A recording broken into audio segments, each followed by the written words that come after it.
नमस्कार दोस्तों, स्वागत है आपका बिहार एक्सप्रेस न्यूज में। तो चलिए आपको लेकर चलते हैं आज की मुख्य और ताज़ा खबरें की ओर। इससे पहले आप वीडियो को किस शहर से देख रहे हैं कमेंट में जरूर बताएं, और वीडियो अच्छी लगी तो वीडियो को लाइक करके चैनल को सब्सक्राइब जरूर करें। भूमि सर्वे के बीच नीतीश सरकार का बड़ा फैसला, नए सिरे से तैयार होगा जमीन का डाटा। राजस्व एवं भूमि सुधार विभाग नए सिरे से जमीन का अधिकार अभिलेख तैयार कर रहा है। इसमें रैयत का नाम, खाता, खसरा और रकबा का डाटा लिया जाएगा।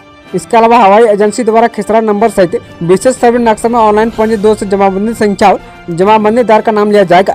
वहीं अब इन गाँव में घूमकर वर्तमान दखलकार का नाम, खेतियानी रैयत से जमाबंदी रैयत का संबंध और जमाबंदी से वर्तमान दखलकार का संबंध और भूमि पर दखल का आधार जैसी जानकारी जुटाएंगे। कांग्रेस नेता शाकिल अहमद खान के बेटे ने पटना में किया सुसाइड, जांच में जुटी पुलिस। बिहार से बड़ी खबर सामने आ रही है। राजधानी पटना में कांग्रेस के नेता शाकिल अहमद खान के बेटे ने खुदकुशी कर लिया। कांग्रेस नेता शाकिल अहमद खान के बेटे की आत्महत्या करने की खबर सामने आने से सभी सन्नाटे हैं। वे सचिवालय थाने इलाके में यह घटना हुई है और पुलिस ने शव जब्त कर लिया है। कुछ मीडिया रिपोर्ट के मुताबिक कांग्रेस विधायक दल के नेता शाकिल अहमद खान के बेटे का शव उनके पिता के सरकारी आवास में मिला है। बताया जा रहा है कि आवास के एक कमरे में उनका शव लटकता हुआ मिला है। वहीं एक बड़े कांग्रेस नेता के बेटे ने ऐसा क्यों किया, अभी इसके बारे में विशेष जानकारी सामने नहीं आई है। बिहार को एक और फोरलेन की सौगात, 1.5 घंटे की दूरी महज आधे घंटे में होगी पूरी। राजधानी पटना के लोगों को अगले महीने यानी मार्च में बड़ी सौगात मिलने वाली है। बख्तियारपुर से मोकामा के बीच 44 किलोमीटर लंबी फोरलेन सड़क लोगों के लिए मार्च से चालू हो जाएगा। इसका 95% निर्माण कार्य पूरा हो चुका है। वहीं अगले महीने से इस फोरलेन पर गाड़ियां दौड़नी शुरू हो जाएगी। फिलहाल पटना से बख्तियारपुर तक 50 किलोमीटर फोरलेन सड़क पर बीते 10 सालों से परिचालन जारी है। यही बाढ़ से मोकामा के बीच की सड़क पर भी बिना उद्घाटन के वाहनों का परिचालन बीते 1 साल से हो रहा है। 4 जिलों में टैक्स डिपार्टमेंट की छापेमारी, 2 करोड़ से अधिक का माल जब्त।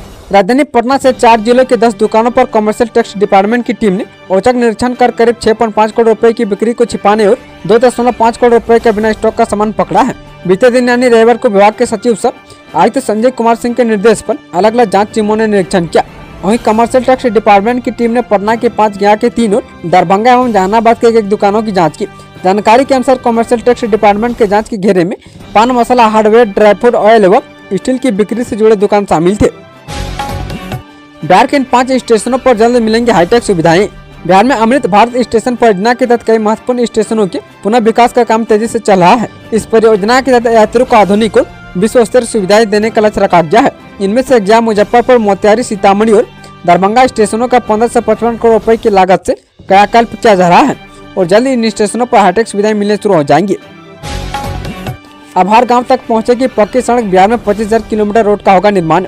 बिहार में इस साल विधानसभा चुनाव होने वाले हैं और चुनावी माहौल के बीच मुख्यमंत्री नीतीश कुमार प्रदेश भर में विकास कार्यों को तेज कर चुके हैं। अपने प्रगति यात्रा के दौरान वे लगातार नई योजनाओं का शिलान्यास और उद्घाटन कर रहे हैं। इसी कड़ी में अब राज्य के गाँव तक सड़कों को जोड़ने की एक बड़ी योजना पर काम शुरू हो गया है। वहीं सरकार ने 25,000 किलोमीटर नई ग्रामीण सड़कों के निर्माण का लक्ष्य रखा है। जमीन की जमाबंदी को आधार से जोड़ने पर होंगे कई फायदे। बिहार में जमीन की जमाबंदी को आधार और मोबाइल नंबर से लिंक करना जरूरी हो गया है। ऐसा नहीं करने पर अंचल कार्यालय से जमाबंदी लॉक की जा सकती है। इससे जमीन से जुड़ी सेवाओं में पारदर्शिता बढ़ेगी और फर्जीवाड़े पर लगाम लगेगी। अगर आपकी जमाबंदी अब तक आधार से लिंक नहीं हुई है तो जल्दी इसे लिंक करा ले। बीपीएससी अध्यक्ष पर हो सकती है बड़ी कार्रवाई, सुप्रीम कोर्ट ने भेजा बिहार सरकार को नोटिस। सुप्रीम कोर्ट ने बिहार सरकार को नोटिस जारी किया है, जिसमें बिहार लोकसभा आयोग के अध्यक्ष रवि मनु भाई परमार की नियुक्ति को चुनौती दी गई है। यह नोटिस एक जनहित याचिका पर जारी किया गया है, जिसमें परमार की नियुक्तियों को रद्द करने के निर्देश की मांग की गई है। याचिका में कहा गया कि परमार की नियुक्ति पूरी तरह से अवैध और मनमानी है और यह लोकसभा आयोग के अधिकारियों के लिए विधायक चरित्र रखने की संवैधानिक आवश्यकताओं का उल्लंघन करती है। यह मामला बीपीएससी की 17वीं पीटी परीक्षा को लेकर अभ्यर्थियों के आंदोलन के बीच उठा है। मधुबनी एसपी ने थानेदार समेत 5 पुलिसकर्मियों को किया सस्पेंड। बिहार के मधुबनी जिले के पुलिस अधीक्षक योगेंद्र कुमार ने हाल ही में एक बड़ी कार्रवाई की है, जिसमें बेनीपट्टी थाना के परिचित डीएसपी गौरव गुप्ता को थाने से हटा दिया गया है। इसके साथ ही एसआई, एक हवलदार, एक सिपाही और 2 चौकीदारों को भी निलंबित कर दिया गया है। इस कदम से पुलिस महकमे में हलचल मच गई है। नियोजन सह व्यावसायिक मार्गदर्शन मेला आयोजित, चयनित युवाओं को मिला नियोजन पत्र। बक्सर जिला पदाधिकारी अंशुल कुमार अग्रवाल ने संयुक्त श्रम परिसर भवन में एक दिवसीय नियोजन सह व्यावसायिक मार्गदर्शन मेला का उद्घाटन दीप प्रज्वलित कर किया। इस मेला में 28 निजी कंपनियों द्वारा स्टॉल लगाए गए थे, जिसमें 1000 से अधिक रिक्तियों की जानकारी दी गई। इसके अलावा व्यवसायिक मार्गदर्शन के लिए 7 अन्य स्टॉल लगाए गए थे, जिनमें जिला उद्योग केंद्र जीविका नेहरू युवा केंद्र प्रमुख थे।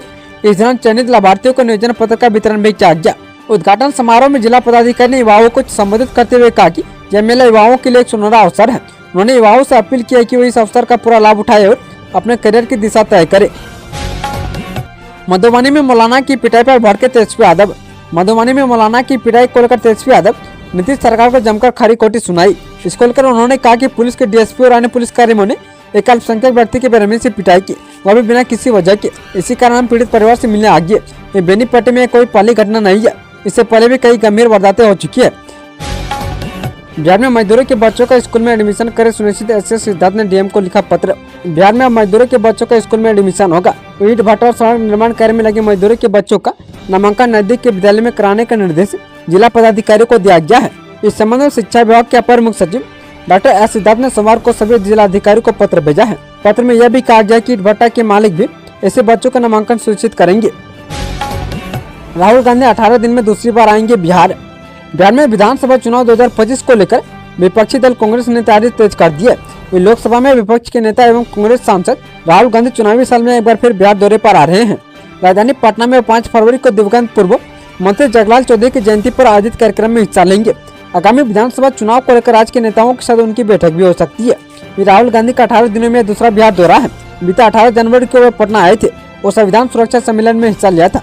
उस समय उन्होंने राबड़ी आवास पहुंचकर राष्ट्रीय जनता दल के सुप्रीमो लालू यादव एवं उनके परिवार से मुलाकात भी की थी।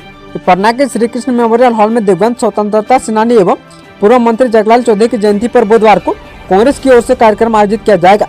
इसमें बिहार कांग्रेस के सभी प्रमुख नेता मौजूद रहेंगे। प्रदेश नेताओं की ओर से राहुल के बिहार दौरे की तैयारियां शुरू हो गई है। गिरिराज सिंह ने अरविंद केजरीवाल को बताया दिल्ली का बड़ा गुंडा। बिहार विधानसभा चुनाव में सत्तारूढ़ दल आम आदमी पार्टी और विपक्षी दल भाजपा के बीच आरोप प्रत्यारोप का दौर लगातार जारी है।